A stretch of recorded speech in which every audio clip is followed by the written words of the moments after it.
निखिल वागळे जय भीम, निखिल वागळे जय भीम, विवेकानंद जय भीम, निखिल वागळे सलाम अलैकुम, निखिल वागळे सलाम अलैकुम, विवेकानंद सलाम अलैकुम, निखिल वागळे जय भीम, निखिल वागळे जय भीम, दादागिरी नहीं चलेगी, नहीं चलेगी, नहीं चलेगी, गुंडाशाही नहीं चलेगी, नहीं चलेगी, नहीं चलेगी।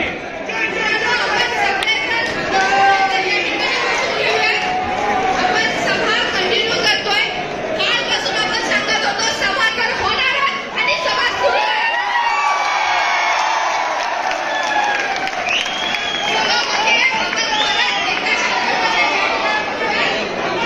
चाल चलेगा, हिटलर की मौत करेगा, हिटलर की चाल चलेगा, हिटलर की मौत करेगा, हिटलर की चाल चलेगा, हिटलर की मौत करेगा।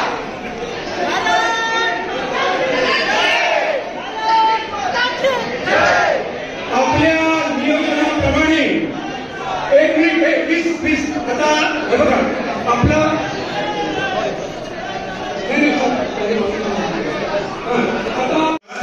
अनेक गुंडे भारतीय जनता पक्षाच्या कडून पाठवले गेलेले, अनेक गुंड हे तिथे काठ्या लाठ्या सगळं काही आम्हाला गाडीवर आमच्या अशा रीतीने मारत होते की भारतात आता लोकशाही काय, भारतात आता राज्यच नाही, कोणाचं स्टेट नाही राहिलं, असं स्टेटलेस अशा प्रकारचं झालं। पोलिसनी आधी काही काळ आम्हाला थांबवलं, आम्ही सगळं सहकार्य केलं, आम्ही पोलिसांना म्हणालो तुम्ही सांगा तेव्हा जाऊ, पण पोलीस गेल्यानंतर ही गोष्ट हा तो आहे का आम्हाला आणलं याच्यासाठी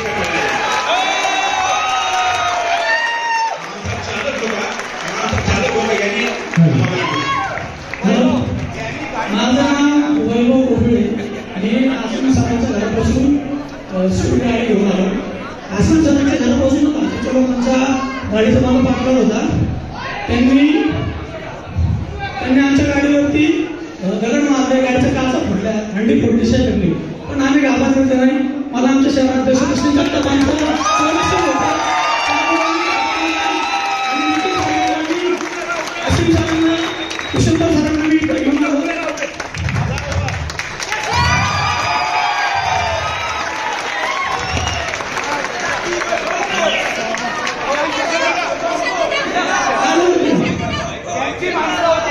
क्रांतिकारी जिंदाबाद, लड़ेंगे जीतेंगे। आज मी इथं तुमच्या सगळ्यांसमोर बोलू शकते। आम्ही 4 ज्या घटना घडल्या त्यांच्यातले survivors, I would say we are survivors, आम्ही इथे येऊन बोलू शकतो, मी त्यांचं प्रतिनिधित्व करते। आणि आज या सभेत जे उपस्थित मान्यवर आहेत त्यांच्या उपस्थितीमध्ये, त्यांच्या अस्तित्वामध्ये ही एवढी मोठी सभा, हजारोच्या संख्येने लोकांची उपस्थिती होणं आणि जे दमनाचं वातावरण बाहेर सध्या चालू आहे, त्या दमनाच्या वातावरणामध्ये अशी सभा होणं, मला असं वाटतं हेच आपण त्यांना दिलेलं खरं उत्तर आहे। आणि पुढे जाताना त्यांनी उल्लेख केलाच की अशा 4 घटना घडल्या।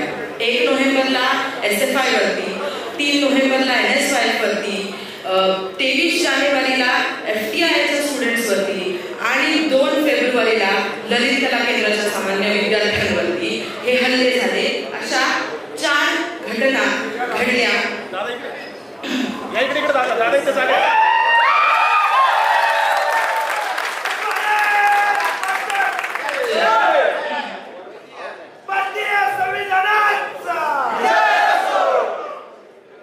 तर अशा 4 घटना घडल्या आणि असे सलग 4 लागोपाठ हल्ले झाले।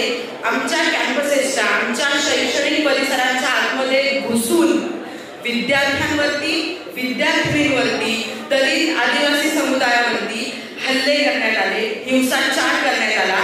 या सगळ्याचा आपण या हजारोच्या संख्येने निषेध करूया।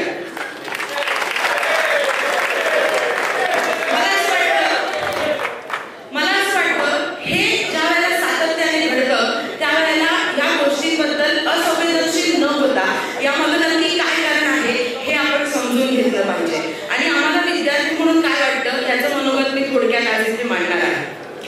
या प्रकारची दहशत, या प्रकारची प्रकारची गुंडगिरी कॉलेजेसमध्ये, महाविद्यालयांमध्ये, युनिव्हर्सिटीजमध्ये वाढती आहे आणि हे असं भीतीचं वातावरण निर्माण केलं जात आहे. याने काय होत आहे? यानं आम्ही विद्यार्थी घाबरतो आहोत. यानं आमचे विद्यार्थी हॉस्टेल सोडून गावाला परत जात आहेत. यानं इतकं दहशतीचं वातावरण निर्माण होत आहे की अक्षरशः आम्हा बहुजन वंचित मुलांना मारून मुकटून कॉलेजेसमधनं बाहेर परत आमच्या गावी परत पाठवलं जात आहे. फुले आंबेडकरांनी, सावित्रीबाई फुलेंनी जो मोठा लढा दिला स्त्रियांना, वंचितांना शिक्षणाच्या प्रवाहामध्ये आणण्याचा, आज पुन्हा एकदा आम्ही शिक्षणाच्या प्रवाहाच्या बाहेर पडत आहोत. मला असं वाटतं ही सगळ्यात मोठी शरमेची बाब आहे. ज्या शैक्षणिक परिसरांमध्ये आम्ही शिकतो, ज्यांच्यामुळे आज आम्ही त्या शैक्षणिक परिसरांमध्ये आहोत, ते फुले आंबेडकरांचा विचारांचा वारसा आम्ही पुढे नेतो आणि ते पुढे नेताना आमच्यावर हल्ले होतात. मला असं वाटतं की हे विचार काय आहे? ही विचारांची घुसळण आहे. आपल्याला माहिती आहे, आपण जर इतिहासात मागे गेलो तर भारताला एक खूप मोठी तत्वज्ञानाची, शिक्षणाची परंपरा लाभलेली आहे. अगदी वेदांमध्ये जरी गेलो तरी शंकराचार्यांना डिबेट करायला रामानुज आहेत ना. तर मला असं वाटतं की ही विचारांची घुसळण आहे, ह्याला एक इतिहास आहे आणि हा इतिहास आज हे लोक पुसू पाहत आहेत. या विचारांच्या घुसळणीमधनं जे ज्ञान आम्ही प्राप्त करतो त्या ज्ञानाच्या प्रवाहातनं आम्हाला यांना बाहेर फेकायचा यांचा मानस आहे. आणि मग आमच्यासारखे हुशार म्हणणार नाही मी, पण विचार करणारे जे विवेकवादी विद्यार्थी आहेत, आंबेडकरी विद्यार्थी आहेत, त्या विद्यार्थ्यांना ज्ञानाच्या प्रवाहाच्या बाहेर फेकून ह्यांना कोण घडवायचे आहेत? ह्यांना गोयबा जी हुजूर करणारे भक्त घडवायचे आहेत. आज आम्ही बोलणारे विद्यार्थी कॉलेजमध्ये राहिलो नाही. आज आम्ही विचार करणारे, प्रश्न विचारणारे विद्यार्थी कॉलेजमध्ये राहिलो नाही. तर कॉलेजमध्ये राहतील कोण? तर केवळ एक प्रकारचा नारा देणारे आणि नारा ठोकणारे भक्त. आणि मग ही अशी विद्यापीठं, ही अशी उखडलेली उजाड विद्यापीठं यांना काय करायचे? तर आपण एका बाजूला ज्या वेळेला हे हल्ले घडतात त्यावेळेला शिक्षण व्यवस्था दुसऱ्या बाजूला काय करते आहे? न्यू एज्युकेशन पॉलिसी सारखी धोरणं आणली आहे जी आम्हा बहुजन वंचित आणि स्त्रियांच्या शिक्षणाच्या मानगुटीवर बसलेली आहे. आम्ही शिकूच नये असं त्यांना सांगायचं आहे. क्लस्टर स्कूल्स असो किंवा आपली शिक्षण व्यवस्था पूर्णपणे बाहेरच्या फॉरेन युनिव्हर्सिटीजना उघडी करणं असो, आम्हाला हे शिक्षण परवडणारं नसणार आहे. आम्हाला हे शिक्षण आम्हाला झेपणारं हे शिक्षण नसणार आहे. आणि मग आम्ही शिक्षणाच्या प्रवाहाच्या बाहेर जाऊ आणि आम्ही कारकून बनू. आणि मग ही जी सगळी उच्च वर्गीयांची शिक्षण मंडळ आणि हे जे सगळं युनिव्हर्सिटीज आणि स्कूल्स असतील, ही यांना कोणाच्या घशात घालायची आहे? तर शिक्षण सम्राटांच्या घशात घालायची आहे. की जिथं आम्ही नसणार असू, जिथं दलित स्त्री, दलित विद्यार्थी नसणार आहे, वंचित विद्यार्थी नसणार आहे. तर ह्या प्रकारे खाजगीकरण, NEP आणि अशा सगळ्या पॉलिसीवरच्या गोष्टी एका बाजूला आणि गुंडागर्दी दुसऱ्या बाजूला होत असताना मात्र मला आज एक ललितची जी घटना घडली त्याच्यानंतर मला आज एक आशेचा किरण दिसतो. त्या आशेच्या किरणामध्ये आपल्या सभेने एक वेगळाच हिरा रोवलेला आहे. आज शिक्षक पुढे येत आहेत, प्रोफेसर पुढे येत आहेत. पुणे युनिव्हर्सिटीचे प्रोफेसर खूप धैर्य करून पुढे आले. मला त्यांच्या पुढे येण्याला सलाम ठोकायचा आहे. आम्ही विद्यार्थी आज निर्भयपणे पुढे येत आहोत आणि आम्ही विद्यार्थी निर्भयपणे सांगत आहोत की आम्ही तुमची दमनशाही सहन करणार नाही. आणि माझ्या या छोट्याशा मनोगताचे शेवट करताना मला असं वाटतं की मी विद्यार्थी आहे, विद्यार्थिनी आहे, पण मी केवळ विद्यार्थिनी नाही, तर मी फुले शाहू आंबेडकर, कार्ल मार्क्स यांनी जो विचारांचा वारसा दिला त्या विचारांच्या वारसावर चालणारी एक कार्यकर्ती आहे. आणि एक कार्यकर्ती म्हणून मला इथं उपस्थित असलेल्या सर्वांना आणि बाहेर असलेल्या सर्वांना एक प्रॉमिस करायचंय की यांच्या दमनशाहीला, यांच्या गुंडागर्दीला आम्ही विद्यार्थी चळवळ उत्तर देणारच.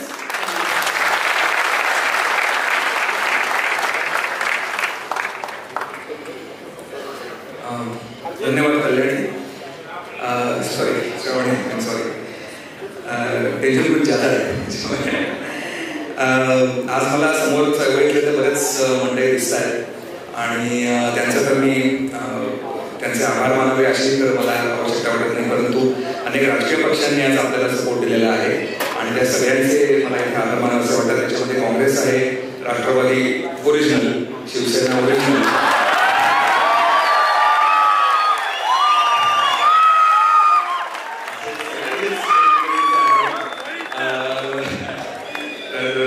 आमदार रोहित पवार, अभय साजेड सर, मोहन जोशी, आमदार रवींद्र गंगेकर, उल्हास पवार सर, प्रशांत जगताप, अरविंद शिंदे, संजय मोदे, गजानन थरपुडे, प्रवीण गायकवाड सर, आमचे राहुल डंबाळे रिपब्लिकन युवा मोर्चाचे, अजित दरेकर, रमेश बागवे सर, या सगळ्यांचे मी मनपूर्वक आभार मानतो. तुमच्या येण्यामुळे आम्हाला खरंच फार मोठं बळ मिळालं.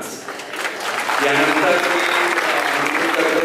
रेश्मा रामचंद्र हे देखील पुरोगामी चळवळीतली आमची जुनी सहकारी आहे.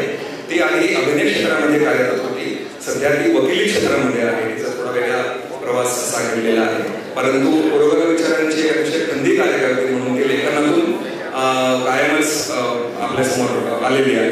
तर मी रेश्माला विनंती करतो की तिने तिचं मनोगत व्यक्त करावं.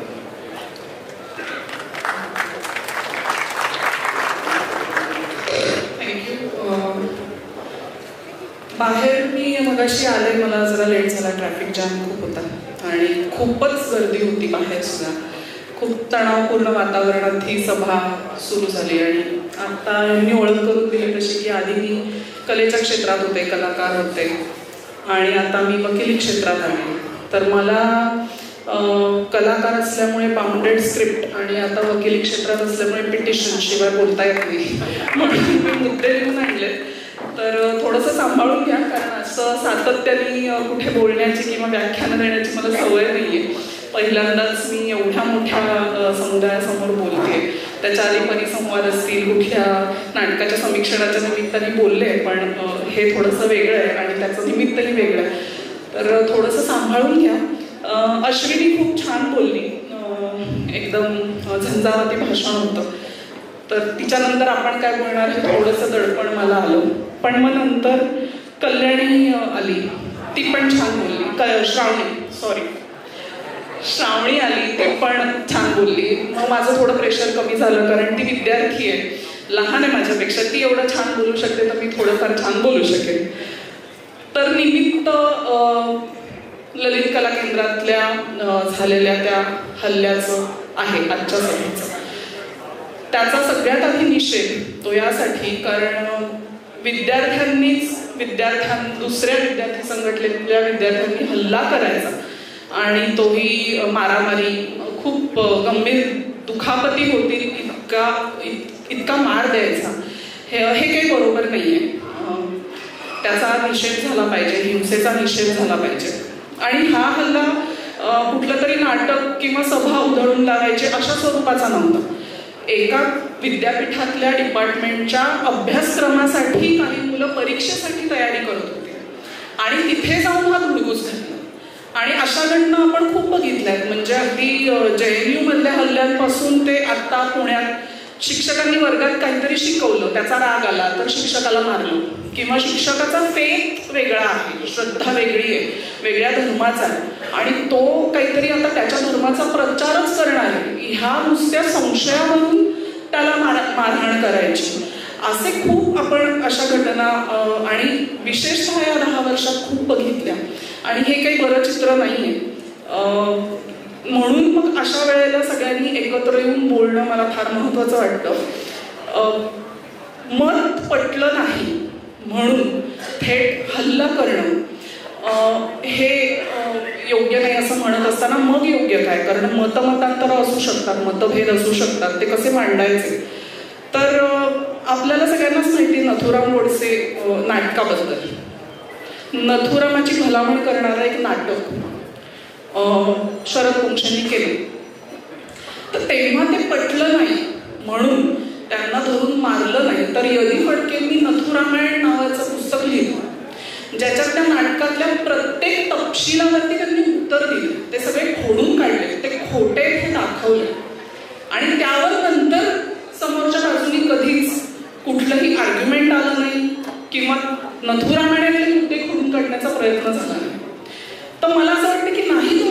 एखादी कलाकृती आवडत, त्यातले विचार आवडत, तर त्याचं उत्तर तुम्ही कलाकृतीतनं लिहून बोलून निषेध व्यक्त करू शकता.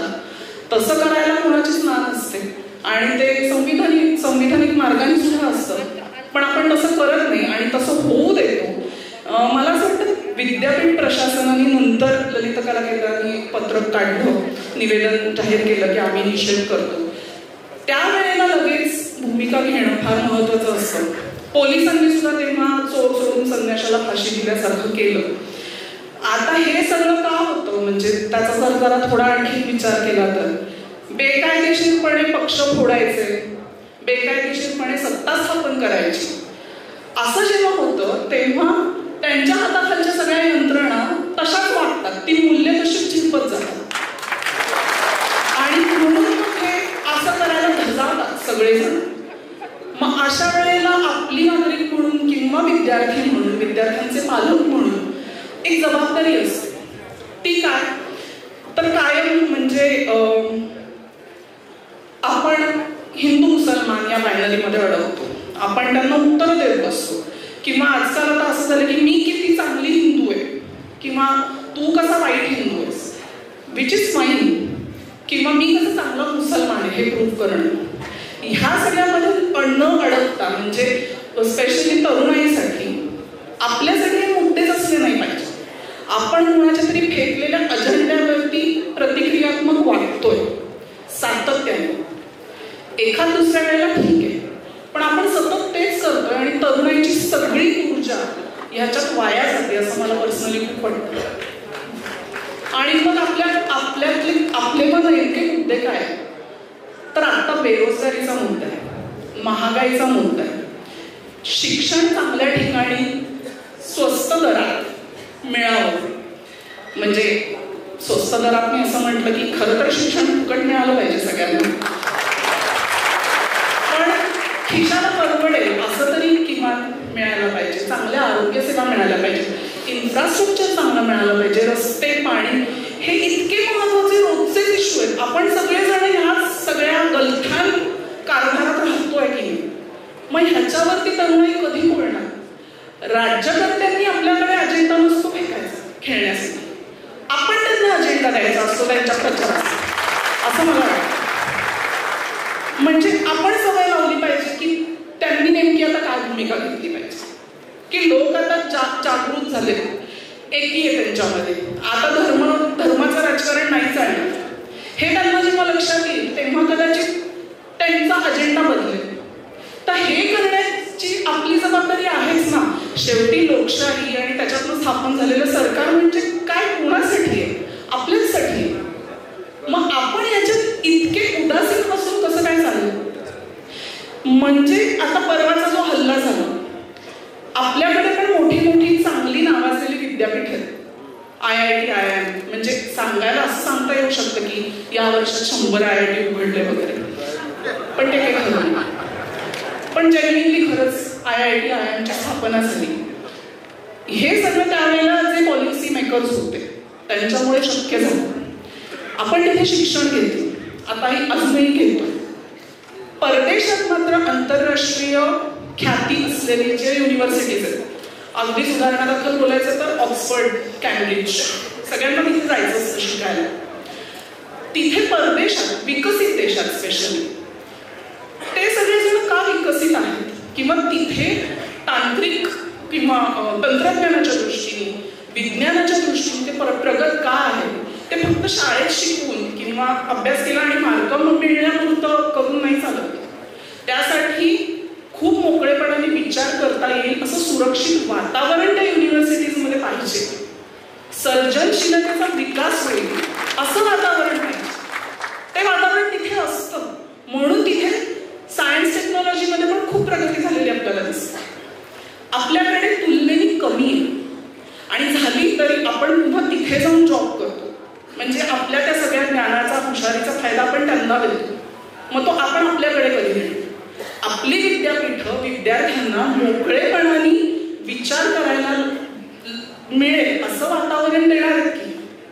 मग ते वातावरण देण्याची जबाबदारी फक्त विद्यापीठांची नसते, तर सत्तेत कुठला पक्ष आहे त्यांचा अजेंडा काय आहे, ते काय पद्धतीने काम करतायत त्याच्यावरती सुद्धा सगळं ठरतं.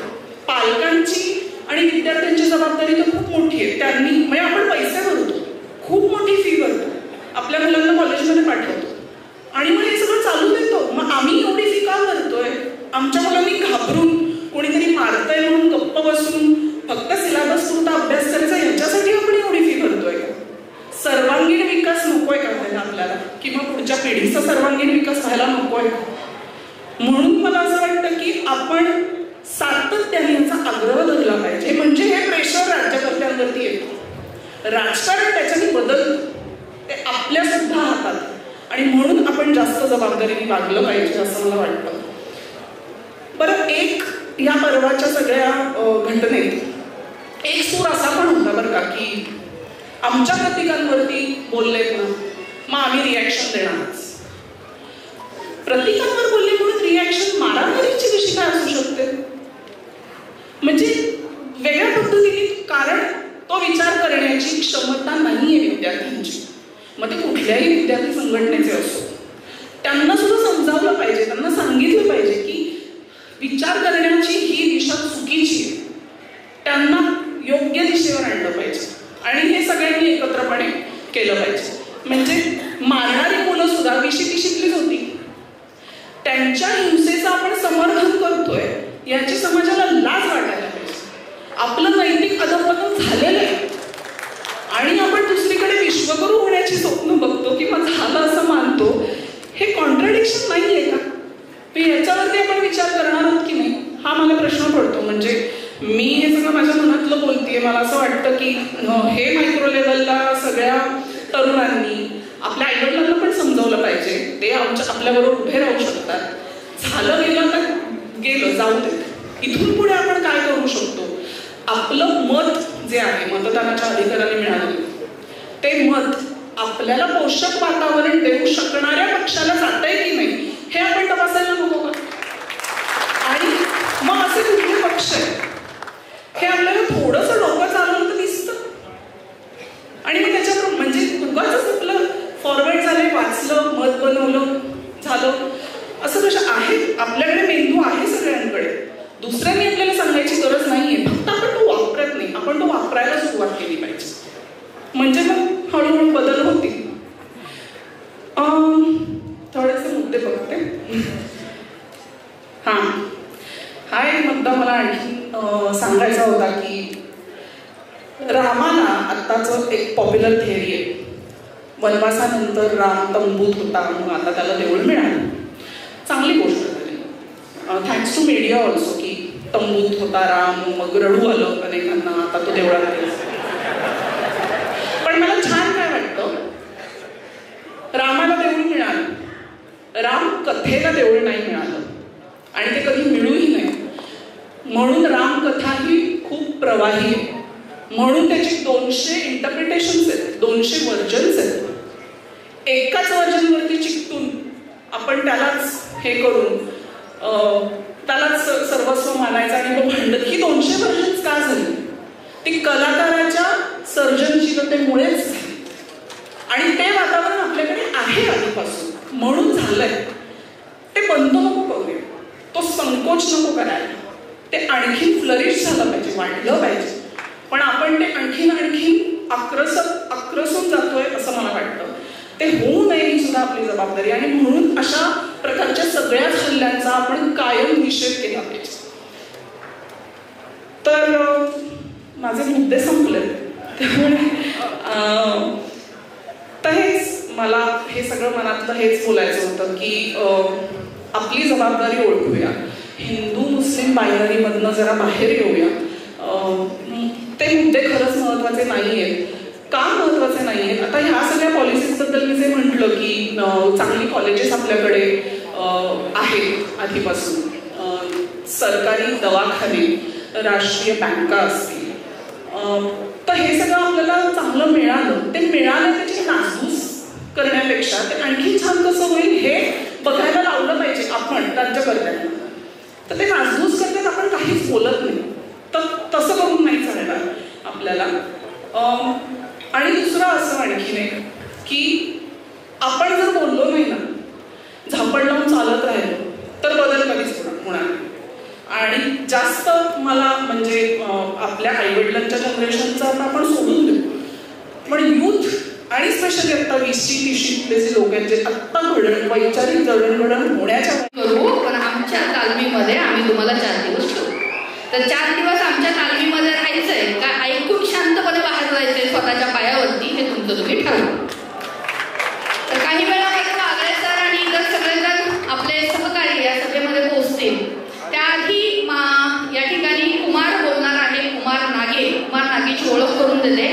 डॉक्टर दाभोळकर गेल्यानंतर आम्ही काही समविचारी मित्रांनी येऊन देव नाही आणि आम्ही देवाला नाकारतोय हे ठामपणे सांगितण्याची भूमिका घेतली. या ठिकाणी नास्तिक मेळावे आम्ही घ्यायला सुरुवात केली. कुमार ब्राईट्सच्या माध्यमातून देव नाही म्हणून ठामपणे सांगतोय. ब्राईट सोसायटीच्या माध्यमातून नास्तिकांचे मेळावे घेतोय. पुण्यामध्येही भगतसिंग विचार मंचाच्या माध्यमातून हे नास्तिकांचे मेळावे होत आहेत. आणि हे नास्तिकांचे मेळावे घेत असताना माझ्या राज्यघटनेनं देव नाकारण्याचं अगदी मोकळेपणानं स्वातंत्र्य दिलेलं असताना ईशनिंदा केली म्हणून सर्वाधिक गुन्हे आतापर्यंत कोणावरती दाखल झाले असतील किंवा सर्वाधिक नोटिसा ह्या कोणाला गेल्या असतील तर ह्या कुमार नागेला गेलेल्या आहेत. जवळपास 250 पेक्षा जास्त नोटिसा ह्या कुमारच्या नावावरती या ठिकाणी आहेत. तरी सुद्धा ब्राईट सोसायटी असेल, भगतसिंग विचार मंच असेल आणि महाराष्ट्रामध्ये इतर आमचे सहकारी साथी असतील ते ठामपणे सांगतात की आम्ही देव नाकारतोय. या ठिकाणी आपण बाहेर जो आवाज ऐकतोय त्याच्यावरून एक अंदाज येतोय की आपले सगळे साथी जे आहेत ते या ठिकाणी पोहोचलेले आहेत. स्टेजवरती आलेले आहेत आणि आपण जोरात आवाज दो! आवाज दो! अरे आवाज दो! भारतीय संविधान जिंदाबाद जिंदाबाद. डॉक्टर बाबासाहेब आंबेडकरांचा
एक मिनिट प्लीज प्लीज. आता हे बघा आपला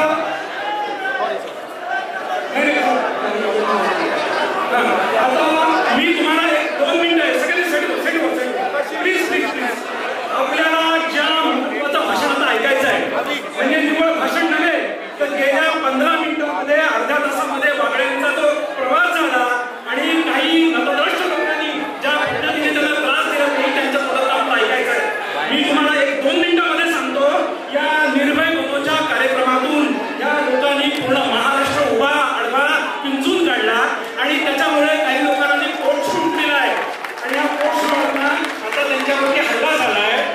आता खरं भाषण होतं माझं त्यानंतर असीम सरांचं होतं की ज्याने हे ठेकेदार जे आहेत धर्माचे आणि देवाच्या नावाने बाजारपेठ करणारी मंडळी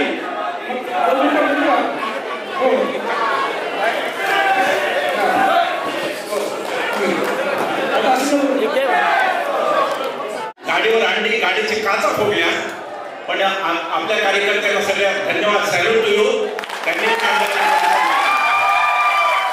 हे दडपशाही जर अशा रीतीने चालणार तुम्हाला वाटत असेल तर या काही आम्ही समजून हे जे काही चाललेलं आहे ही दडपशाही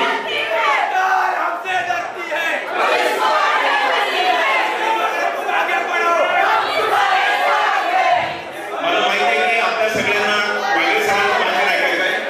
आम्ही त्याचा अडथळा होणार नाही. वाघे सरांना थोडं सेटल होऊ द्या.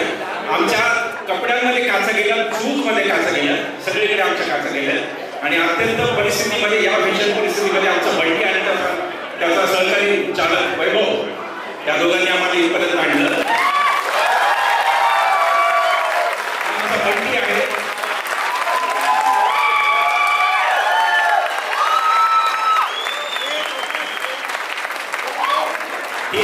हे बहादूर मुलगी आमच्या समोर बसले की हिचं नाव हे सुद्धा ॲडव्होकेट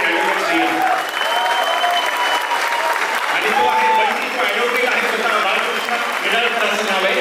तो गाडीच्या पुढे पळत होता आणि त्यांनी आम्हाला इथपर्यंत आणलं. अनेक गुंडे भारतीय जनता पक्षाच्या कडून पाठवले गेलेले अनेक गुंड हे तिथे काठ्या लाठ्या सगळं काही आम्हाला गाडीवर आमच्या अशा रीतीने मारत होते की भारतात आता लोकशाही काय भारतात आता राज्यच नाही कोणाचं स्टेट नाही राहिलं असं स्टेटलेस अशा प्रकारचं झालं.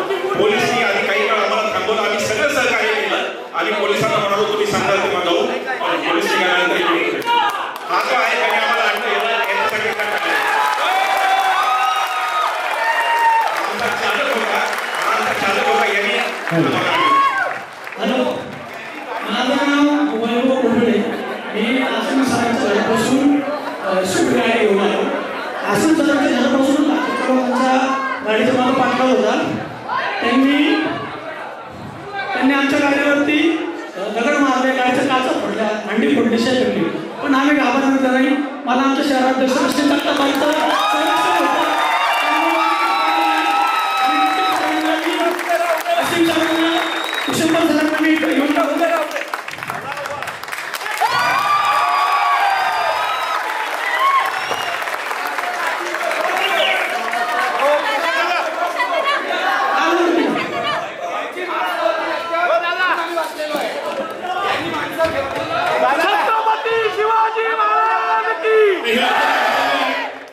आपण पुणेकरांनी आसीम सर असतील निखिल सरांच्या पाठीशी राहायचंय. आज आपण कर्तव्य केलेले धन्यवाद.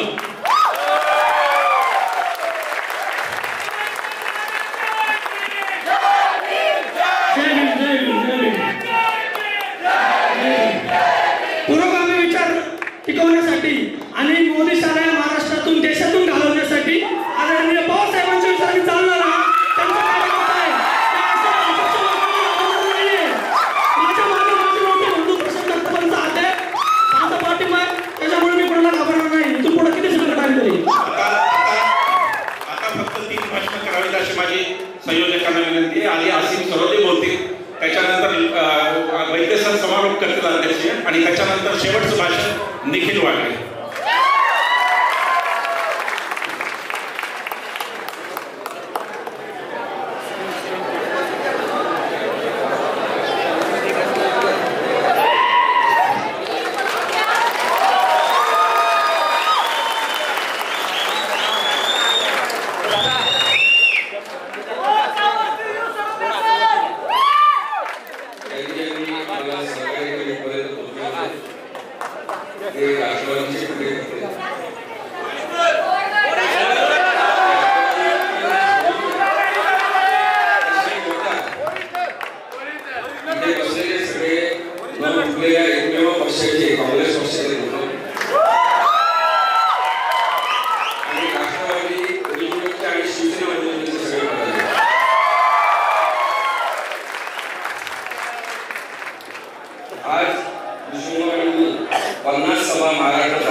लोकांनी मागच्या 4 वर्षामध्ये अशांतता पसरवण्यासाठी त्यांच्यावर गुन्हे दाखल केले.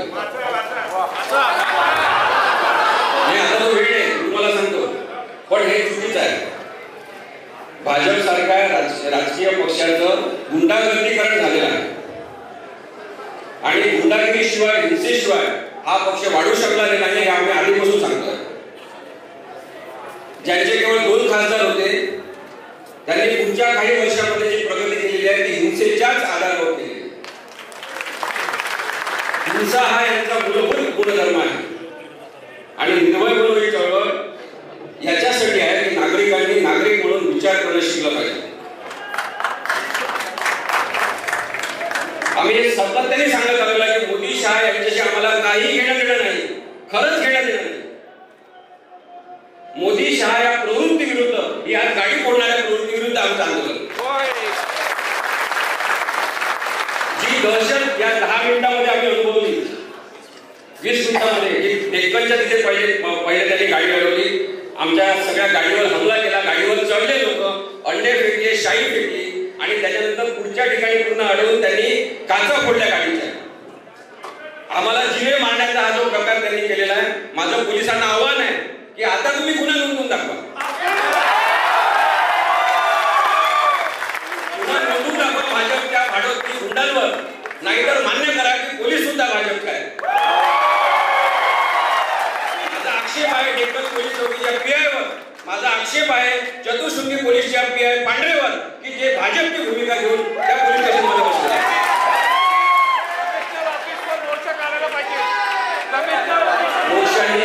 लोकशाही ज्या पद्धतीने रसाळाला घालवण्याचा प्रयत्न लोक करत आहेत. काय म्हटलं होतं निखिल वागळे सरांनी त्यांच्या ट्विटमध्ये, मी ते काही सांगत नाही, त्यांच्यावर गुन्हा दाखल झालेला, आम्ही केस चालू होती, आम्ही आजच त्यांचं अँटिसिपेटरी बेलचं अप्लिकेशन दाखल केलेलं. मला माहिती आहे अनेक न्यायाधीश सुद्धा आज नरेंद्र मोदी आणि त्यांच्या पिल्लावळीचं नाव केवळ FIR मध्ये पाहिल्याबरोबर घाबरतात आणि समोरच्या माणसाला न्याय देत नाही. माहिती आहे आम्हाला, तरी पण आम्ही न्यायालयात जाणार, कारण न्यायालय आमचं सगळ्यांचं, नागरिकांचं आहे. भारतीय संविधान यांना जर गंमत वाटत असेल, भारतीय संविधान यांना गंमत वाटत असेल, डॉक्टर आंबेडकरांनी लिहिलेल्या सगळ्या मार्गदर्शक सूचना आणि नियमावली यांना जोक वाटत असेल, तर 2024च्या इलेक्शन मध्ये आता यांना दाखवून द्या.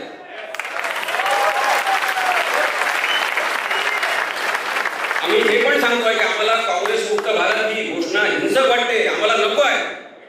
काँग्रेस मुक्त भारत ही घोषणा अत्यंत वाईट आहे जी नरेंद्र मोदींनी केली होती.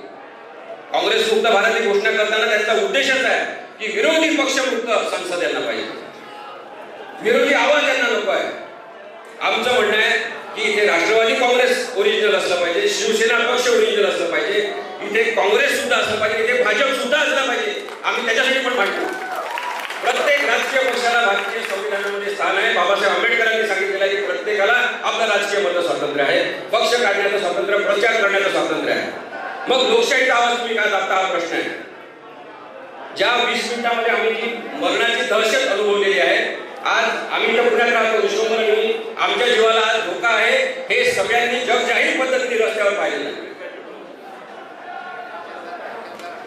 अजूनही बाहेर लोक घोषणा देत आहेत. कशासाठी? कोणी तुम्हाला भडकवलेलं आहे? दिशाभूल झालेले सगळे बाहेरचे लोक आहेत, त्यांना सुद्धा आम्ही माफ करत आहे. माझं स्पष्ट मत आहे की निखिल वागळे सरांनी जे काही मत व्यक्त केलेलं आहे त्यांना ते मांडण्याचा हक्क आहे. प्रश्न इथे निखिल वागळे सरांच्या ट्विटचा नव्हता. हा कार्यक्रम कशासाठी आपण आयोजित केलेला आहे? ललित कला केंद्र इथे जे कला जोपासण्याचं काम चालतं, अभिव्यक्ती स्वातंत्र्याचं काम चालतं, FTII मध्ये जे चालते, तिथे तुम्ही का आडकाठी आणता? भारताने यापूर्वी मोठी सहिष्णुता अनुभवलेली आहे. जेव्हा अनेक नाटकं झाले, अनेक सिनेमे त्याच्या अशा विषयांवर झाले. मी स्वतः खेड्यात वाढलेलो आहे, रामलीला मी पाहिलेले आहे. हातावर केस असलेले, दाढी आणि मिशा केलेले असे पुरुष सीतेचा रोल करताना मी पाहिलेले आहे. याचा अर्थ तो पुरुष जो रोल करणार आहे त्यांनी जन्मभर सीतेसारखं राहायचं का? तो जर बाहेर येऊन त्या विंगेच्या बाहेर येऊन पडद्याच्या मागे आपल्या मित्रांशी गप्पा मारत असेल, टाळी देत असेल, कोणीतरी सीतेच्या गळ्यावर हात टाकत असेल, तर रामाचा अपमान झाला. आणि रामायणामध्ये काम करणारा जो अरुण गोविला त्याच्या बिअर सकट फोटो आलेले आहेत बिअरच्या ग्लास सकट, त्याला काय म्हणणार तुम्ही? तुझा भाव सतत करायचा, सतत हिंसा पसरवायची, सतत भीती निर्माण करायची. आज जो हमला आहे सर, तो भीती निर्माण करण्याचा प्रयत्न. मी निखिल वाघे सरांना म्हटलं की सर तुम्ही एकटे पण जाऊ शकता, आम्हाला माहिती आहे, पण थांबा आपण पोलिसांना सहकार्य करू. आम्ही जवळपास 4 तास त्यांनी माझ्या घरामध्ये आम्हाला डांबून ठेवलेलं. मोठे मोठे पोलीस अधिकारी आले खाली, जवळपास त्यांच्या 4-5 गाड्या आल्या. पण मी तुम्हाला सांगतो की आम्ही या पोलिसांशी संवाद साधल्यानंतर त्यांना लक्षात आलं की हे चांगले लोक आहेत. त्यांचं सुद्धा मत त्यांनी आम्हाला सांगितलं की तुमचं बरोबर आहे सर, पण आमच्यावर दबाव आहे.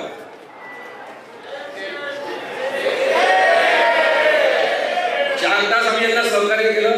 मग त्यांनी शेवटी मला असं सांगितलं की निखिल वाघे सरांना आता घेऊनच जाऊ नका, आता जाऊ द्या, कार्यक्रम संपून टाका. का संपून टाका? आम्ही तुम्हाला जेव्हा नागरिक म्हणून सहकार्य करतो कारण आमचा विश्वास आहे अजूनही की पोलीस व्यवस्थेमध्ये 70-75% लोक अजूनही माणूस आहेत, नागरिक आहेत, पक्षनिरपेक्ष म्हणून आम्ही मदत करतो. तिथे सगळे काँग्रेसचे सुद्धा ज्येष्ठ लोक बसलेले आहेत. त्यांच्याशी बोला कधीतरी, भाजपच्या लोकांनी बोला कधीतरी त्यांच्याशी की लोकशाही त्यांनी कशी अनुभवलेली आहे, कशी बघितलेली आहे. काय सांगायचं आम्ही लोकांना, माझ्या पिढीच्या लोकांना. मला फार वाईट वाटते की ज्या पद्धतीने ललित कला केंद्रामध्ये मारहाण करणाऱ्या विद्यार्थ्यांवर गुन्हे दाखल नव्हता, ज्यांना मारहाण केली त्यांनाच आरोपी करण्यात आले, ज्यांनी मारहाण केली त्यांच्यावर अजूनही गुन्हे दाखल झालेले नाही. त्यांची हिंमत वाढली, दुसऱ्या दिवशी ते गेले ललित कला केंद्रावर. ही जी निळी शाही आमच्या याच्यावर फासली त्यांनी सगळ्या गाडीवर, आमच्या अंगावर टाकण्याचा प्रयत्न केला. ही शाही त्यांनी तिथे सुद्धा वापरली. ही शाही वापरणारी एकच आहे, एक गुन्हेगार आहे. त्यांनी ललित कला केंद्रावर शाही उधळली, त्यांनी तिथे मोडतोड केली, फर्निचरची तोडफोड केली, कारण यांना अभिव्यक्तीच मान्य नाही. आणि म्हणून हा लढा जास्त गंभीर आहे. सगळ्या राजकीय पक्षाच्या लोकांनी खरं तर विचार केला पाहिजे की गुंडांची गरज का पडते. भाजपने विचार केला पाहिजे की एवढी मोठी सत्ता असूनही त्यांना गुंडांची गरज का पडते. गुंडायुक्त राजकारण जे भाजपने केलेलं आहे, प्रत्येक राजकीय या पक्षाने काही ना काही गुंडागर्दी करण्याचा प्रयत्न केला, पण आज जी झुंडशाही आणि गुंडशाही भाजपने आणलेली आहे तसं आम्ही कधीही अनुभवलेलं नाही. निखिल वाघे सर इथे बसले आहेत म्हणून मी मुद्दाम सांगतो की जेव्हा मी वकिली सुरू केली त्याच्यानंतर त्यांनी आम्हाला चॅनलवर बोलवणं सुरू केलं, विश्वभरला पण बोलवणं सुरू केलं. इथे बसलेल्या अनेकांना त्यांनी संधी दिली की तुम्ही या तुमचं म्हणणं सांगा. तेव्हा दर्जेदार चर्चा यांनी केल्या. त्यांच्या पण लोकांना बोलवलं, विरुद्ध मतं सुद्धा घेतले. तेव्हा आम्ही मतं मांडत होतो काँग्रेस विरुद्ध, राष्ट्रवादी विरुद्ध.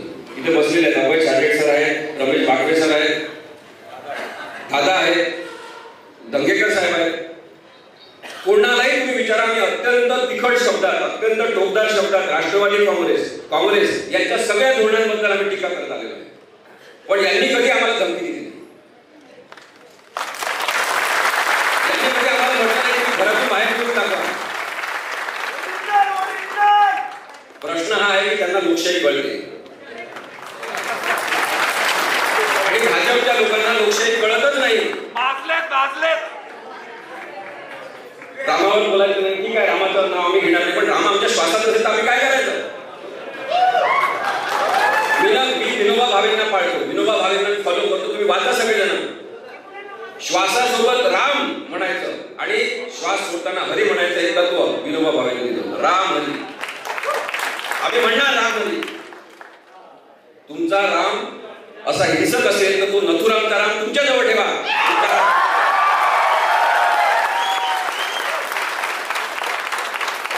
निखिल वाघे सर आपल्या सगळ्यांशी बोलतील, मी जास्त बोलू इच्छित नाही, पण हा खूप वेगळा अनुभव होता सर. तुमच्यामुळे आम्हाला अनुभव मिळाला. ते सकाळपासून सांगत होते की तुम्ही तुमचे भाषण करा, वाघे सरांना मुंबईला पाठवून द्या, आम्हाला काही प्रॉब्लेम नाही. पण आज सरांनी जसं आम्हाला बोट धरून टीव्ही चॅनलवर मुद्देसूद बोलायला शिकवलं, आज तसंच त्यांनी एक धमकीची भाषा काय असते, दडपशाही भीती काय असते हे सुद्धा त्या माणसाने आम्हाला पाणी आलं की मरण्याची भीती काय असते ते थोड्या वेळासाठी अनुभव. मारलं असतं कोणीतरी, धमक्या आधी पण दिलेल्या आहेत, पण मी तेव्हाही पोलिसांना जबाब दिला की ठीक आहे धमक्या देतात, पण आम्ही का मरायचं इतक्या लवकर, काय केलं आम्ही, का मरायचं आम्ही इतक्या लवकर. आम्हाला नाही म्हणायचं आहे, आम्हाला जगायचं आहे. लोकशाहीबद्दल बोलणं एवढंच मला टोचत असेल आणि तुम्ही मारून टाकण्यासाठी पुढे येत असाल, त्याच्याबद्दल पण कोणी बोलायचं नाही, त्याच्याबद्दल कविता कोणी करायची नाही, त्याच्याबद्दल चित्र कोणी काढायचं नाही, त्याच्याबद्दल नाटक कोणी करायचं नाही. मोदी है तो मुमकिन है.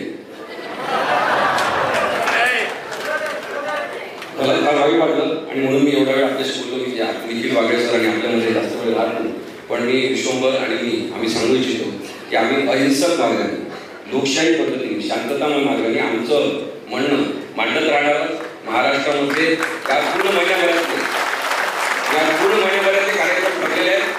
सोलापूरला कार्यक्रम आहे, 11 तारखेला सोलापूरला कार्यक्रम आहे, चंद्रपूर गडचिरोलीला कार्यक्रम आहे 23 आणि 24ला. आमच्या 50 सभा झालेल्या, आता अजून 50 सभा मिळतील.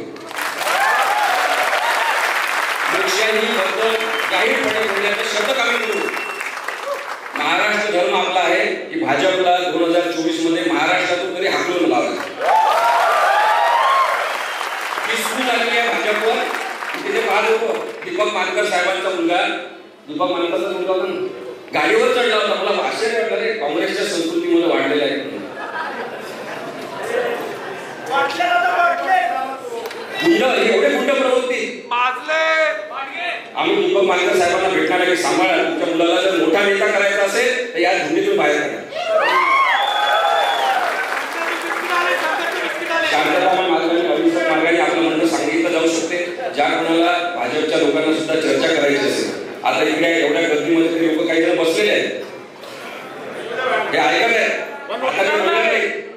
पण तुमच्या सगळ्या भाजपच्या लोकांना, संघाच्या लोकांना, एबीपी काय म्हणतात, अखिल भारतीय विद्यार्थी परिषद, भारतीय जनता युवा मोर्चा, सगळ्यांना कृपया जाऊन सांगा आमचं भांडण खरंच मोदी शहाचं नाही आहे.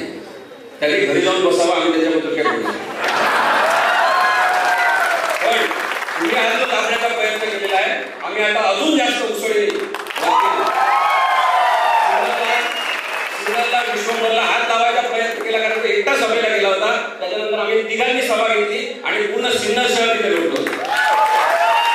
आज या निमित्त मी आपल्याला विनंती करू इच्छितो, दादा आपण सगळ्यांना, अभय छाजेडच्या सगळ्यांना, की पुण्यामध्ये मोकळ्या मैदानामध्ये निर्भय बनवची एक मोठी भाषा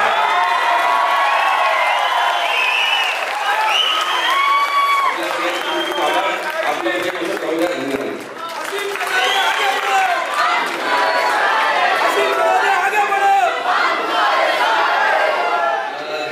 धन्यवाद असेल. यानंतर मी कुमारला थोडक्यात आपलं मनोगत मांडावं. कुमार, हा जो आपला निर्भय बनवचा हा जो प्रपंच झाला आहे, हा 2 राष्ट्रीय प्रवृत्तींचा प्रपंच आहे. त्याच्यामध्ये एका प्रवृत्तीचा पराजय म्हणजे दुसऱ्या प्रवृत्तीचा विजय असतो. हे पूर्ण महाराष्ट्रभर उभा आलेला बिंदू काढताना आम्ही साक्षी आहोत की गोरगरीब समाजातल्या सगळ्या घटकांची लोक विश्वंभराला मिठी मारताना मी बघितली. असीम सरोदेच्या भाषणाचे रेफरन्स घेणारे अनेक राजकीय नेते पाहिले आणि निखिल बागडेंच्या भाषणानंतर अंग थरथरणारे तरुण पाहिले. तर याची कुठेतरी दखल हल्ला झाला, तिथे त्यांनी 150 लोकांच्या सभागृहात मला गाठलं. ज्या संस्थेने मला निमंत्रण दिलं होतं व्याख्यानास, एक संस्थाने 100 वर्ष तिथे वाचलं झाली म्हणून मी ते निमंत्रण घेत आम्ही तिथे गेलो. पण त्यातलाच एक संचालक आरएसएसचा होता आणि त्यांनी तो हल्ला घडवून आणला. म्हणजे काय मंडळी ते लक्षात घ्या की हे घरी बोलून पाहुण्याला मारू शकतो. सिन्नरमध्ये जसं आम्ही बाहेर पडलो, सिन्नरमध्ये त्या गुंडांनी मात्र हल्ला केला. 10 गुंड होते. त्याच्यात भारतीय जनता पक्षाचा तालुका अध्यक्ष होता, ज्यांनी मला माहीत काढून घेतला. तो भारतीय जनता पक्षाच्या सत्ताधारी पक्षाचा तालुका अध्यक्ष होता. आणि त्याच्यानंतर आम्हाला पोलिसांनी बाहेर आणलं. मी त्या गुंडांना म्हणलं की अरे आता माणसं जमीच येत नसताना आपण रामरक्षा म्हणून एका गुंडाला रामरक्षा येत नव्हती असे ते रामरक्षा. अरे तुमच्यापेक्षा चांगले हिंदू आम्ही, वेद आणि उपनिषद वाचलेले हिंदू आहे आम्ही. गीतेवर सगळी भाषण झाली ती दादा पुरोगामींनी केली, गांधीजींनी, विनोबांनी, दलित माडगुळकर, काँग्रेसच्या आमदारांनी एक रामायण लिहिलं. तुम्ही काय सांगता? तुम्ही कोणतं दिलं जाऊन एक रामाचं काय लिहिलं? मी हिंदू आहे आणि माझा हिंदू असण्याचा हक्क मी कोणत्याही दलालाला दिलेला नाही. तुम्ही माझा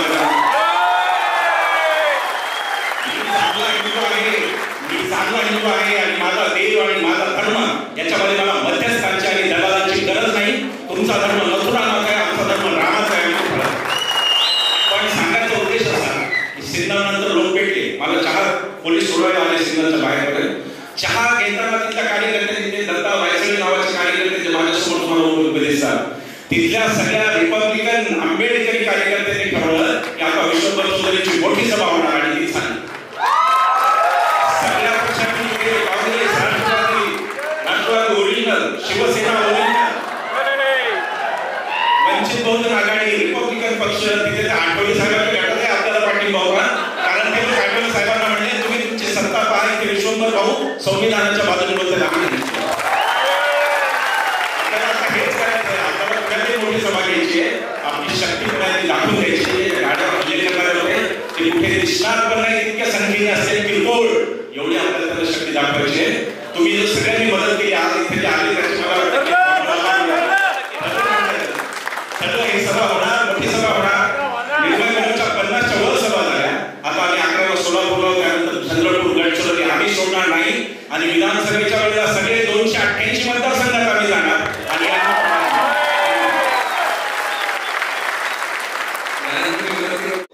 पुणेकरांसाठी ललित बंद असणं हे शर्मेनं मान खाली घालावं लागणारी घटना आहे. माझ्या आंबेडकर नावाच्या मालिकेत बाबासाहेब आंबेडकरांवरची मालिका केली. त्याच्या प्रियपाल दशानंदी नावाचा मुलगा अतिशय सुंदर गातो. हिंगोली मधल्या कुठल्या तरी गावातून प्रियपाल ललितमध्ये आला आणि तिथून तो मुंबईवर आला आणि आज उत्तम काम करतो. अशा अनेक प्रियपाल जे पुढे तयार होणार आहेत त्यांची हत्या करण्याचा, त्यांना संपवण्याचा, त्यांची सर्जनशीलता गोठवण्याचा हा प्रयत्न आहे. आणि तिथे आपण सगळ्यांनी ठामपणे उभं राहिलं पाहिजे. एवढंच मी इथे नमूद करतो. मला माहितीये निखिल वाघेंना ऐकायला सगळेजण उत्सुक आहात. निखिल वाघे.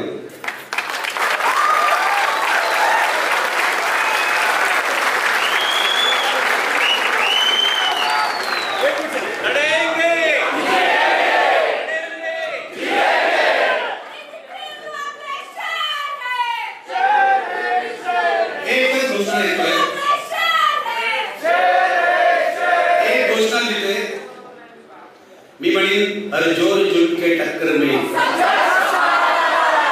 हर जोर जुल के टक्कर में, हर जोर जुल के टक्कर में लड़ेंगे, जीतेंगे, लड़ेंगे, जीतेंगे, लड़ेंगे, जीतेंगे. आता कसं जिवंत झालं.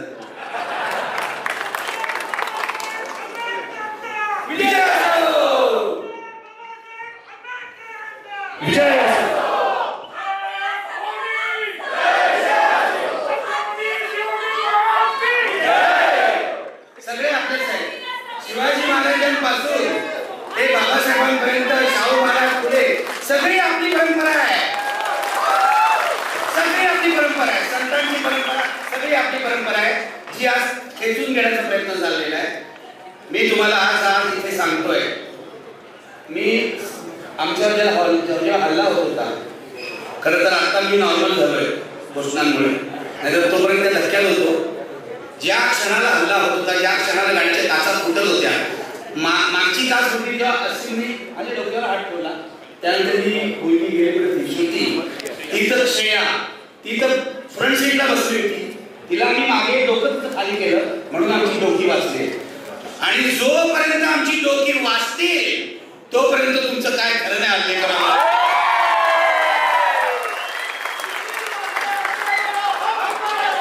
मी तुम्हाला सांगतो, आजच्या हल्ल्याच्या क्षणी म्हणजे हे खरं तर महात्मा फुलेंचं शहर आहे, सावित्रीबाईंचं शहर आहे, पण या शहराचा गेल्या 100 वर्षांपासून असा हल्लेखोरांचा इतिहास आहे. कलंक तर लावलाच आहे.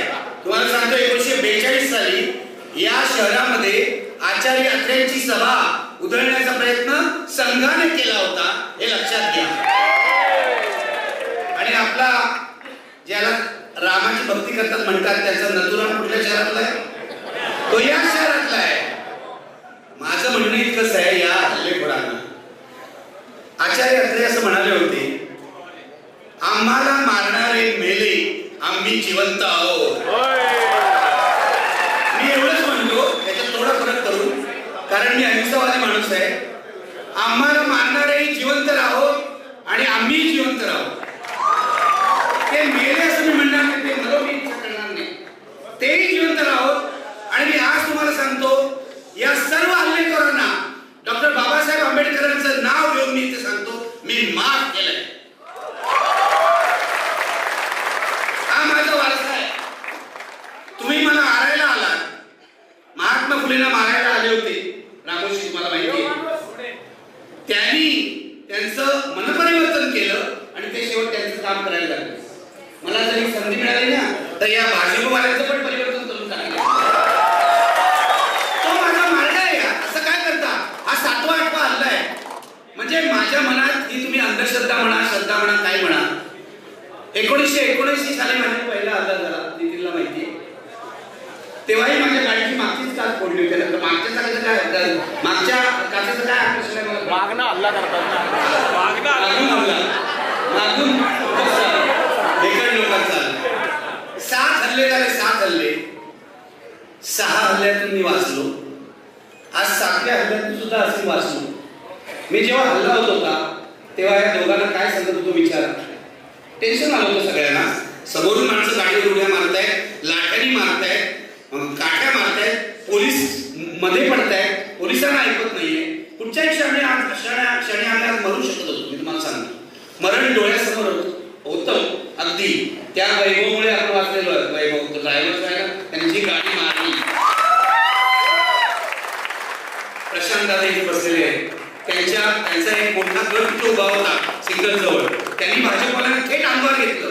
त्यांची आणि भाजपवाल्यांचा संघर्ष झाला. मी तुमचा ऋणी आहे, तुमचा सर्वांचा ऋणी आहे.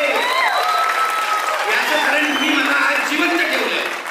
आणि जोपर्यंत निखिल वागळे आणि आमचे सगळे साथी जिवंत आहेत तोपर्यंत फॅसिझमच्या लढाईत आम्ही आघाडीवरच राहणार. मानू शकता तुम्ही आम्हाला. दाभोळकरांना मारलं, पानसरेला मारलं, कलबुर्गीनं मारलं, आमच्या गौरी लंकेशला मारलं.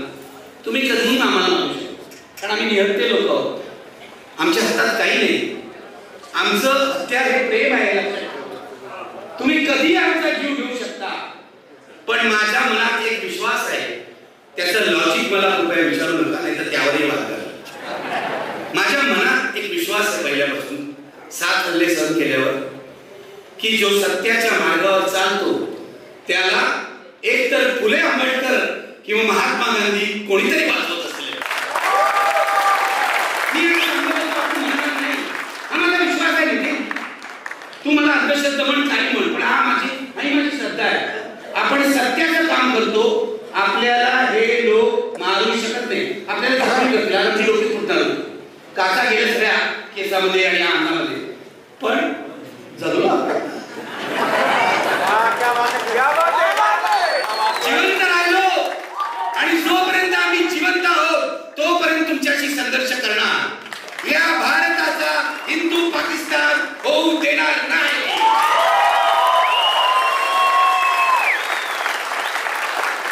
लक्षात घ्या मित्र, साधी लढाई नाही. मी सांगायला खूप आहे, ही फॅसिझम विरोधातली लढाई आहे. आपण काँग्रेसशी संघर्ष केला असेल, पत्रकार म्हणून तर मी सगळ्यांच्या बद्दल बोललोय. दादा इथे बसलेले आहेत, दादांना माहिती आहे. तरी सुद्धा आमची प्रेम आहे, मैत्री आहे. हे लोक काँग्रेसवर किती टीका केली तर ते कधी खुले करत आमचा. राष्ट्रवादी सुद्धा पवार साहेबांनी किती टीका केली आहे, पवार साहेबांनी एवढी टीका केली आहे, पण पवार साहेबांसारखा सुसंस्कृत नेता उभ्या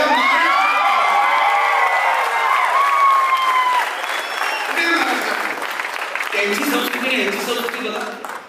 आज त्यांनी धमकी दिली आहे निखिल वागळेला जिवंतपणी मुंबईत जाऊ देणार नाही. मानून टाका, तुमचा प्रश्न सुटेल. तुमचा काय मानून टाका. मला वाटतं कंटाळा 66 वर्ष चालू आहे. कधीपासून मारताय तुम्ही मला? 1980 सालपासून. तरी तो कोणतरी मला आमचे फुले आमचे आंबेडकर जिवंत ठेवतातच आहे. पण मानून टाका यार एकदाच. आणि एक निखिल वागळे मेला तर हजारो निखिल वागळे तयार होतील आणि या फॅसिझमचा मुकाबला करतील.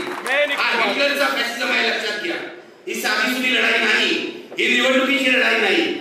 आम्ही मोठ्या पक्षात नाही, पण पहिल्यांदा आयुष्यामध्ये गावागावात जाऊन आम्ही हे सांगतो की महाविकास आघाडीला विजयी करा. उद्या महाविकास आघाडी चुकली त्यांना जोडे मारून आपलं कामच आहे ना, आपलं कामच आहे. पण हे भयंकर लोक आहेत, हे माफिया आहे, हे गँगस्टर आहे, हे फॅसिस्ट आहे. आणि यांचे 2 नेते आहेत. आज मला पोलिसांनी सांगितलंय, पोलिसांनी दिलं पत्र की तुम्ही आक्षेपाला बोलू नका. मी त्या इन्स्पेक्टर विचारलं आक्षेपाला या शब्दाची वाक्य सांगा. कारण मी असं म्हटलं नमस्कार तर तुम्ही म्हणणार आक्षेपाला आहे. व्याख्या तर सांगा तुम्ही. आता त्या सिनियर इन्स्पेक्टरला 4 तास आम्हाला डिटेन केलं, लक्षात घ्या फसवून. 4 तास डिटेन केलं असिमच्या घरी. माझं कसं होतं, मी स्वतःला शांत ठेवायचा प्रयत्नच करतो, पण मधून मधून उसळी मारते अशी. मग 2 वेळा मी त्यांच्यावर तुटून पडलो की तुम्ही आम्हाला सोडत का नाही ते. शेवटी आमच्या लक्षात आलं 40 स्पेशल बँकचे पोलीस होते. 40. मी म्हटलं चला आता बसा आपण निघायचं. 40 पोलिसांनी आमची दल्ली अडवली. 40 पोलिसांनी आणि एसीपी होते, वरिष्ठ सगळे होते आणि आम्हाला दुपारपासून फसवत होते की तुम्ही तिथे गेला तर भाजपवाले तुमच्यावर हल्ला करतील. मग मी त्यांना सांगितलं ठीक आहे, तुम्ही येणार नाही ना आमच्या बरोबर, आम्ही चाललो. म्हणून मी चालायला लागलो, हे आम्ही माझ्या बरोबर आले आणि मग पोलिसांच्या गाड्या मागून आल्या. हल्ला होणार आहे त्याला माहिती होतं. पुणे पोलिसांना हल्ला होणार आहे माहिती होतं, कारण त्यांनी आम्हाला आधीच सांगितलं होतं की हल्ला होण्याची शक्यता आहे. पण पोलिसांनी सिनेमातल्या पोलिसांप्रमाणेच भूमिका बजावली. अख्खा महाराष्ट्रातलं पोलीस दल हे बीजेपीने विकत घेतले. अख्खा पोलीस दल जे रश्मी शुक्लाला महासंचालक करतात, त्या पोलीस दलाला काही नैतिकता राहत नाही. ती हे छोटे छोटे पोलीस आहेत ना, आपले सिनियर इन्स्पेक्टर, एसीपी, त्यांच्यावर मध्ये राहत नाही. बिचारे आपलेच असतात, बहुजन समाजातले असतात. वरतून दबाव येतो. मी म्हटलं हो आता फक्त 6-7 महिने राहिले. जेव्हा महाविकास आघाडी सत्तेत येईल तेव्हा तुम्ही पुन्हा टोपी बदललं. 4 तास नजर गजर ठेवलं होतं तर जरा पोलिसांची गंमतही केली ना. मग मला सिनियर इन्स्पेक्टर म्हणाले की तुम्ही आज प्रक्षोभक बोलायचं नाही. म्हटलं 66 वर्षाच्या आयुष्यामध्ये माझ्यावर प्रक्षोभक बोलण्याबद्दल एकही केस झालेलं नाही. एकेकाळी 55 खटले होते माझ्यावर, 55. त्याच्यात बहुसंख्य डिफेमेशनचे होते किंवा कंटेम्प्ट ऑफ कोर्टचे होते. पण प्रक्षोभक बोलला, दंगल भडकवली असे खटले झाले नाही. आज पुण्यामध्ये जो माझ्यावर गुन्हा दाखल झालेला आहे तो सुनील देवधर याच्या तक्रारीवरून, ती मी त्या दिवशी सांगितलं की काढवासाठी तक्रार आहे, पण पुणे पोलिसांनी त्याच्यात ॲट्रॉसिटीचं कलम काढून टाकलं. कारण ब्राह्मण माणूस माझ्यावर ॲट्रॉसिटीचं कलम लावतोय. आदिवासी कमाल आहे, कमाल, बुद्धीची कमाल. आज त्यांना थोडी लाज वाटली असावी म्हणून त्यांनी ते कलम काढून टाकलं आणि आज एफआयआर आम्हाला दिला. आता सोमवारी, आता बघा मी बहुतेक पुणेकरच होणार, मला जायचंय परत घरी, तर हे म्हणतात सोमवारी चौकशी लावाय. हा आमचा असीम आहे वकील, आम्ही शांत डोक्यात तिकडे जाणार. असीम मला सांगतो सर शांतरा पोलिसाला काय म्हणतो. त्याचं पण बरोबर आहे, तो वकील आहे.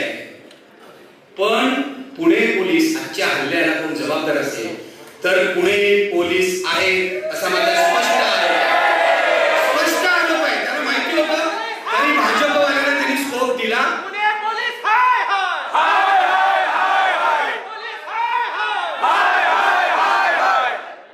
आता हळूहळू महाराष्ट्र पोलीस आहे असं म्हणायची वेळ सोडून ते वाट लावली हो या सगळ्या 3 चाकाच्या गाडीने वाट लावली आहे. काय झालं परवा मी कारण ललित कराचा जो विषय आहे तो केवळ त्या नाटकापुरता म्हणजे नाहीये तुम्हाला सांगतो, पण त्याआधी तुम्हाला सांगतो 5 गोळीबाराच्या घटना 5 दिवसात घडलेल्या आहेत. 5 गोळीबाराच्या घटना. तो आमचा गणपत गायकवाड केबल ऑपरेटर, हा केबल ऑपरेटर होता 2009 ला निवडणुकीला उभे केला राहिला आणि पहिलं काय तर आयबीएल लोकमत बंद केलं त्यांनी. अशा माणसाला लोक मत देतात म्हणजे खरं म्हणजे लोकांना सुद्धा शरम वाटायला पाहिजे. मतदाराला 3 वेळा निवडून आला आणि हा म्हणतो शिंदेना मी 100 कोटीपेक्षा जास्त पैसे दिले आणि पोलीस स्टेशन मध्ये गोळीबार करतो. काय झालंय महाराष्ट्राचं? कोणीतरी आज म्हणालं महाराष्ट्राचा उत्तर प्रदेश बिहार होतोय नाही झाला. उत्तर प्रदेश बिहार झालाय. आता उत्तर प्रदेशवाले म्हणतील की आमचा महाराष्ट्र होतोय. लक्षात घ्या, एकेकाळी बुद्धिवंतांचा महाराष्ट्र आता बदमाशांचा महाराष्ट्र झालाय. आणि या फडणवीस त्याच्यानंतर शिंदे आणि दादा पवार यांनी तो विकायला काढलेला आहे. झालं तो गणपत गायकवाड गोळीबार करून गेला. हे अजित दादा येऊन इथे एका शेख नावाच्या गुंडाला भेटले. आधी तो पार्थ पवार त्यांचा देवता तो भेटला आणि पाच कोणाला भेटला, गजा महाराणीला भेटला. पुण्यातल्या तुमच्या लोकांना सगळा तो इतिहास माहिती असणार, मी काय सांगायची गरज नाही. हे आजच का गुंडांना भेटतंय? मी तुम्हाला सांगतो, यावेळची महाराष्ट्रातील निवडणूक सगळ्यात रक्तरंजित निवडणूक असणार आहे, सगळ्यात रक्तरंजित. रक्त नाही सांडायला पाहिजे, आपण आपलं गुंडांना पकडून द्यायला पाहिजे. याचं कारण काय सांगतंय ऐक जरा, ऐका जरा काय सांगतो मी शांतपणे. सीएमओ मध्ये मुख्यमंत्र्यांच्या ऑफिसामध्ये गुंडांना मॅनेज करायला एक पोलीस अधिकारी बसलेला आहे. प्रदीप शर्मा. हा बरोबर, माझे व्हिडिओ बघता वाटतं. गुड. प्रदीप शर्मा नावाचा बदनाम पोलीस अधिकारी सीएमओ मध्ये बसलेला आहे. त्याचं एकमेव काम आहे की या सर्व गुंडांना मॅनेज करणं. त्याला अजून ऑफिशियल पोझिशन नाही, तो ओएसडी झालेला नाही, पण त्याला नेमलं आहे. आता प्रदीप शर्माचे उपपद्व्या आमच्या फडणवीसांना काही पटत नाही. त्यांनी काय केलं, 2 दिवसापूर्वी या प्रदीप शर्मावर आयटीची धाड घातली, इन्कम टॅक्सची धाड घातली. आपलं यात्री युद्ध आहे, कोणाचा बळी पडेल सांगता येत नाही. बघा, एकमेकाला मारणारच एक दिवस हे लोक, पूर्णपणे मारणार आहे. इतकी घाणेरडी पातळी झाली आहे यांची. मंत्रालयामध्ये गुंड जातात, व्हिडिओ काढतात, व्हायरल करतात आणि सर्व उद्योग करतात. तुमच्या पुण्यातल्या ज्या गँग आहेत ना, या भाऊसंत गेल्या वेळेला राष्ट्रवादीसाठी काम करत होते, अजितदादासाठी, म्हणजे पुण्याचे तुमचे बादशाह होते. मग काय म्हणून दादा म्हणून प्रेम केलं, बरोबर आहे. ओके, आता दादा रोहित दादा आले. अरे वा, रोहित दादा पण धाडसी आहे. रोहित दादा, मी तुम्हाला एक गोष्ट सांगतो माझ्या अनुभवावरून. मी 7 वेळा जेलमध्ये गेलो, 2 वेळा मला विधानसभेने पाठवलं. जेल एवढी वाईट जागा नाहीये, घाबरू नका. ज्याचे हात स्वच्छ आहे तो तुरुंगात जायला घाबरणार नाही. तुरुंग ही आत्मपरीक्षणाची जागा आहे, लक्षात घ्या. एकांतामध्ये आपला चेहरा आपल्याला दिसतो, एकांतामध्ये. त्यामुळे याच्यात जाणं, तुरुंगात जाणं, घालतील कोणाकोणा तुरुंगात, कदाचित आणखीन काही लोकांना घालतील तुरुंगात. घाबरतात लोक तुरुंगात जायला. मी बघा सिन्नरच्या सोबतही सांगितलं की तुम्ही का घाबरता एवढे तुरुंगात जायला, सर्वांनी एकदा जाऊन द्यायला पाहिजे. यासाठी गांधीजी म्हणायचे की तुरुंग ही शाळा आहे, लक्षात घ्या. तिथे माणसं कळतात, गुन्हेगार मुळातून तसा गुन्हेगार नसतो हे कळतं. मला 2 वेळा यांनी तुरुंगात पाठवलं, मी ऋणी आहे यांचा. पहिल्यांदा शरद पवारांच्या सरकारने, कारण माझ्या सोबत अंडा सेलमध्ये कोण होते माहितीये, बॉम्ब फेकतले सगळे आले, संजय दत्त आणि सगळेच. आणि दुसऱ्या वेळेला माझ्या सोबत होते केतन पारेख प्रकरणातले आरोपी आणि ते या राजवंशी खुनी, देवानंदचे 2 भाचे माझ्या बाजूच्याच कोठडीत होते. इतकी गंमत येते त्या तुरुंगामध्ये आलो, तुम्हाला सांगतो. त्यामुळे आमचे डॉक्टर लोहिया म्हणायचे, त्याप्रमाणे